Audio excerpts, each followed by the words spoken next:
इस पूरे मामले से उठा एक सवाल हर किसी के मन में है और वो सवाल है कि क्या सीसीटीवी में जो हमलावर दिख रहा था वो शरीफुल ही था या नहीं। अब पुलिस भी इसी सवाल का जवाब जानने की कोशिश कर रही है और इसी के लिए फेस रिकॉग्निशन टेस्ट का भी सहारा लिया जाएगा।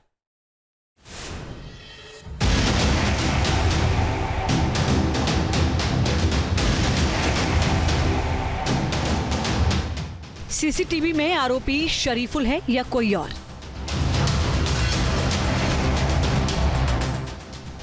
सैफ पर शरीफुल ने हमला किया था या किसी और ने?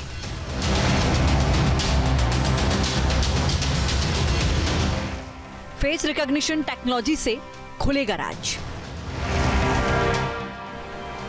एफआरटी से होगी शरीफुल के चेहरे की पहचान। 19 जनवरी को जब शरीफुल को मुंबई पुलिस ने गिरफ्तार किया और उसकी तस्वीर जब सामने आई तो लोगों ने सवाल उठाने शुरू कर दिए।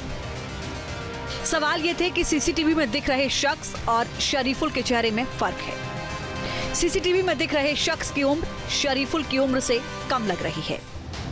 यदि दोनों पिक्चर्स को कंपेयर करते हैं, ठीक है, तो होता क्या है, सीसीटीवी का जो फुटेज होता है, जो पिक्चर होता है, उसका जो पिक्सल डेंसिटी हो कम होगा। ये मूविंग में है और सीसीटीवी उस समय लाइट नहीं है, तो किस तरह से वो पिक्चर ले रहा है, तो वो उस क्वालिटी का नहीं होता है जो हम जनरली अच्छे कैमरे से पिक्चर्स लेते हैं। जैसे ये पिक्चर है जो किसी मीडिया प्रोफेशनल या ड्यूरिंग इंक्वायरी ली गई होगी। तो होता क्या है, इससे एक चैलेंज ये आता है। दूसरा, यदि हम हेयर के बेसिस पे बात करते हैं तो हेयर तो जो कल्प्रिट है या जो एक्यूज है वो जाके हेयर कलर करा लिया, तो हेयर के बेसिस में हम एज नहीं बताएंगे, कोई फॉरेंसिक लैब नहीं बता सकता। शख्स का माथा छोटा है, शरीफुल की आंखें बड़ी हैं, जबकि सीसीटीवी में दिख रहे शख्स की आंखें गोल हैं। शरीफुल की आईब्रो के बीच अंतर कम है, सीसीटीवी में दिख रहे शख्स के आईब्रो की दूरी ज्यादा है। शरीफुल की नाक चौड़ी है, जबकि सीसीटीवी में दिख रहे शख्स की नाक नुकीली है। ये वो शख्स है जो सीसीटीवी फुटेज में सैफ अली खान के घर से उतरते हुए दिखाया गया है, और ये वो शख्स है दूसरा जो राइट साइड में है, जो पुलिस ने जिसको अरेस्ट किया है। अगर हम इसके फेशियल फीचर्स के बारे में डिटेल में देखें, दोनों के अगर आप नाक को देखोगे, नाक का जो फॉर्मेशन है, एक का पॉइंटेड नोज है और एक का नोज है आपका थोड़ा सा राउंड। जो इसका माथा है उसकी चौड़ाई को देखा गया, जो ये रेड से मार्किंग किया गया है। देन ये आपके आईब्रो टू जो आपका ये होडी वाली एरिया है, यहाँ पे इसका जो डिस्टेंस है उसका मेजरमेंट किया गया। कुछ ऐसा ही दावा बांग्लादेश में मौजूद शरीफुल के पिता रुहुल अमीन फकीर अमीन का भी था।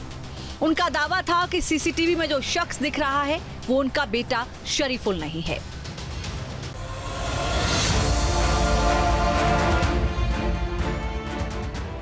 लगातार उठते सवालों को लेकर पुलिस ने अब शरीफुल का फेस रिकॉग्निशन टेस्ट कराने का फैसला किया है।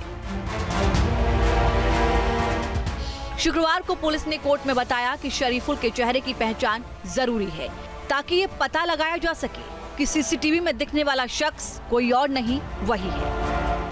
दरअसल पुलिस को लगता है कि गिरफ्तार आरोपी शरीफुल और सीसीटीवी में दिख रहे शख्स के चेहरे का मिलान करना जरूरी है ताकि आरोपी के खिलाफ पुख्ता चार्जशीट तैयार की जा सके। इसके लिए पुलिस ने फेस रिकॉग्निशन टेस्ट यानी एफआरटी का सहारा लिया है। सिर्फ चेहरा ही नहीं, शरीफुल के पैरों का मिलान भी किया जाए।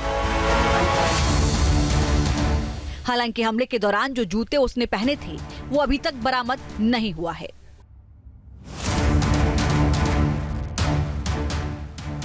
शरीफुल के चेहरे का मिलान सीसीटीवी फुटेज में दिख रहे शख्स के चेहरे से किया जाएगा। इसके लिए उन तमाम सीसीटीवी फुटेज का इस्तेमाल किया जाएगा जहां जहां आरोपी दिखा था। सैफ के अपार्टमेंट के सीसीटीवी कैमरे में बांद्रा रेलवे स्टेशन पर जाते हुए दिखा था, दादर रेलवे स्टेशन के बाहर 3 बार दिखा था। इसके बाद आरोपी शरीफुल के चेहरे की 3D इमेज बनाई जाएगी। जिस तरह वो सैफ के घर से सीढ़ियों से उतर रहा था, ठीक वैसे ही उसकी दोबारा तस्वीरें ली जाएंगी। बाकी जगहों पर जिस जिस एंगल से वो गुजरा था उसी एंगल से तस्वीरें ली जाएंगी। फिर हर एंगल से तैयार फोटो को 16 जनवरी और उसके बाद की सीसीटीवी फुटेज से मिलान किया जाएगा। इस पूरी प्रक्रिया में 2 से 3 दिन तक लग सकते हैं।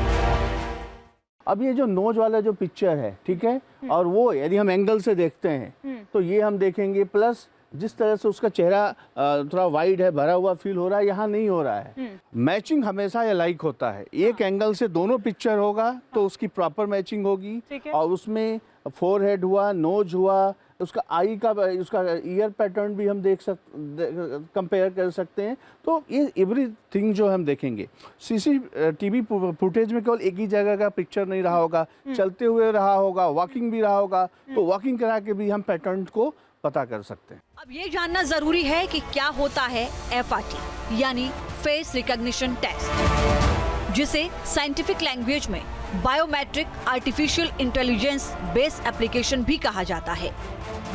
FRT का इस्तेमाल फोटो या वीडियो या फिर रियल टाइम में लोगों की पहचान के लिए किया जाता है। FRT बायोमेट्रिक टेक्नोलॉजी का हिस्सा होता है। ये किसी शख्स के चेहरे की पहचान करने में मदद करता है।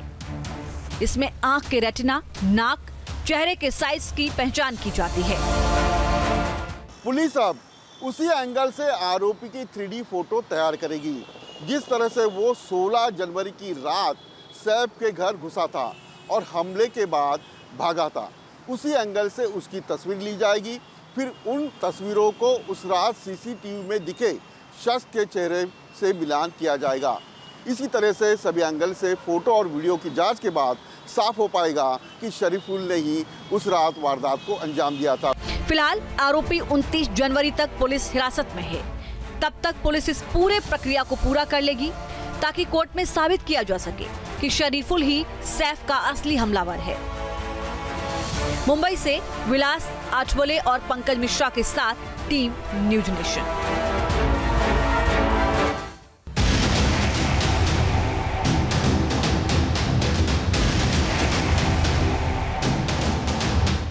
सीसीटीवी में आरोपी शरीफुल है या कोई और?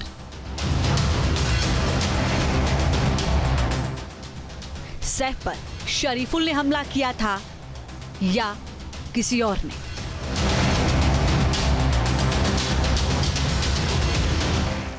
फेस रिकॉग्निशन टेक्नोलॉजी से खुलेगा राज।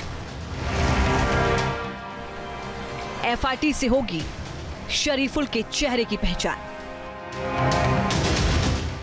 19 जनवरी को जब शरीफुल को मुंबई पुलिस ने गिरफ्तार किया और उसकी तस्वीर जब सामने आई तो लोगों ने सवाल उठाने शुरू कर दिए। सवाल ये थे कि सीसीटीवी में दिख रहे शख्स और शरीफुल के चेहरे में फर्क है। सीसीटीवी में दिख रहे शख्स की उम्र शरीफुल की उम्र से कम लग रही है। यदि दोनों पिक्चर्स को कंपेयर करते हैं, ठीक है, तो होता क्या है, सीसीटीवी का जो फुटेज होता है, जो पिक्चर होता है, उसका जो पिक्सल डेंसिटी वो कम होगा। ये मूविंग में है और सीसीटीवी उस समय लाइट नहीं है, तो किस तरह से वो पिक्चर ले रहा है, तो वो उस क्वालिटी का नहीं होता है जो हम जनरली अच्छे कैमरे से पिक्चर्स लेते हैं। जैसे ये पिक्चर है जो किसी मीडिया प्रोफेशनल या ड्यूरिंग इंक्वायरी ली गई होगी। तो होता क्या है, इससे एक चैलेंज ये आता है। दूसरा, यदि हम हेयर के बेसिस पे बात करते हैं तो हेयर तो जो कल्प्रिट है या जो एक्यूज है वो जाके हेयर कलर करा लिया, तो हेयर के बेसिस में हम एज नहीं बताएंगे, कोई फॉरेंसिक लैब नहीं बता सकता। शख्स का माथा छोटा है, शरीफुल की आंखें बड़ी हैं, जबकि सीसीटीवी में दिख रहे शख्स की आंखें गोल हैं। शरीफुल की आईब्रो के बीच अंतर कम है, सीसीटीवी में दिख रहे शख्स के आईब्रो की दूरी ज्यादा है। शरीफुल की नाक चौड़ी है, जबकि सीसीटीवी में दिख रहे शख्स की नाक नुकीली है। ये वो शख्स है जो सीसीटीवी फुटेज में सैफ अली खान के घर से उतरते हुए दिखाया गया है, और ये वो शख्स है दूसरा जो राइट साइड में है, जो पुलिस ने जिसको अरेस्ट किया है। अगर हम इसके फेशियल फीचर्स के बारे में डिटेल में देखें, दोनों के अगर आप नाक को देखोगे, नाक का जो फॉर्मेशन है, एक का पॉइंटेड नोज है और एक का नोज है आपका थोड़ा सा राउंड। जो इसका माथा है उसकी चौड़ाई को देखा गया, जो ये रेड से मार्किंग किया गया है। देन ये आपके आईब्रो टू जो आपका ये होडी वाली एरिया है, यहाँ पे इसका जो डिस्टेंस है उसका मेजरमेंट किया गया। कुछ ऐसा ही दावा बांग्लादेश में मौजूद शरीफुल के पिता रूहुल अमीन फकीर अमीन का भी था। उनका दावा था कि सीसीटीवी में जो शख्स दिख रहा है वो उनका बेटा शरीफुल नहीं है।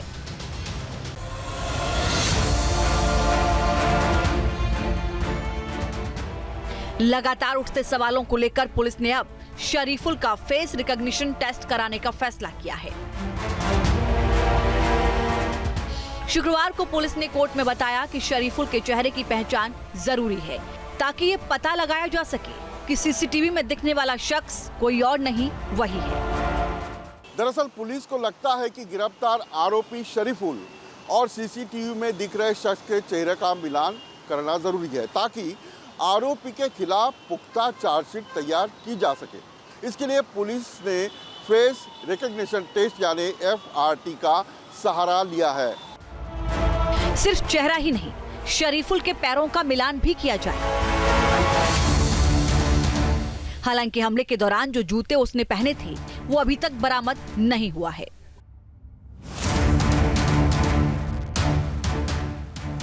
शरीफुल के चेहरे का मिलान सीसीटीवी फुटेज में दिख रहे शख्स के चेहरे से किया जाएगा। इसके लिए उन तमाम सीसीटीवी फुटेज का इस्तेमाल किया जाएगा जहां जहां आरोपी दिखा था। सैफ के अपार्टमेंट के सीसीटीवी कैमरे में बांद्रा रेलवे स्टेशन पर जाते हुए दिखा था।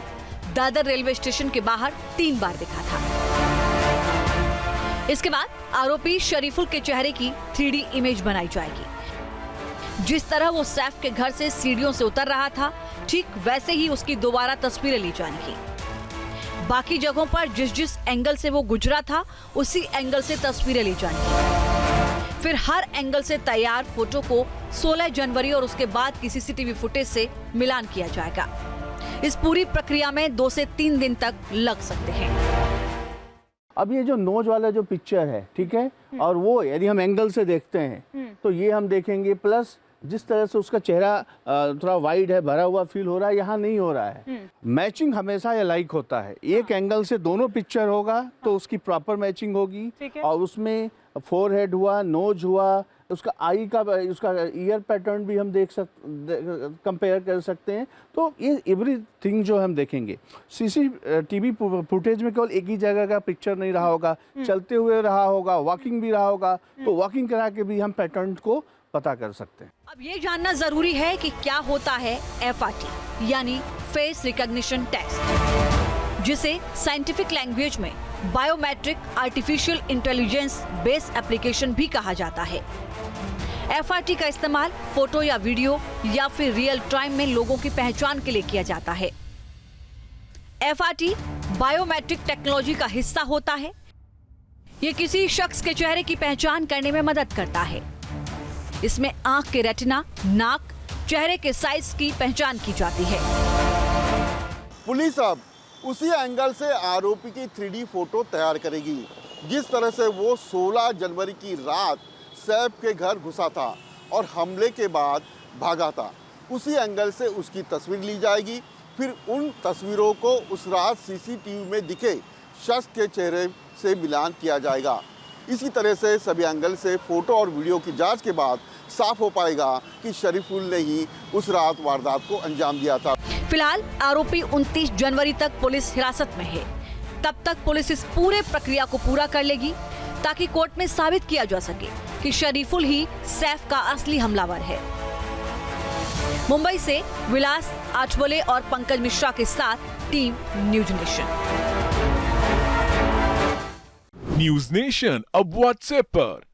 खबरों के ताजा अपडेट के लिए न्यूज नेशन के इस QR कोड को स्कैन करें।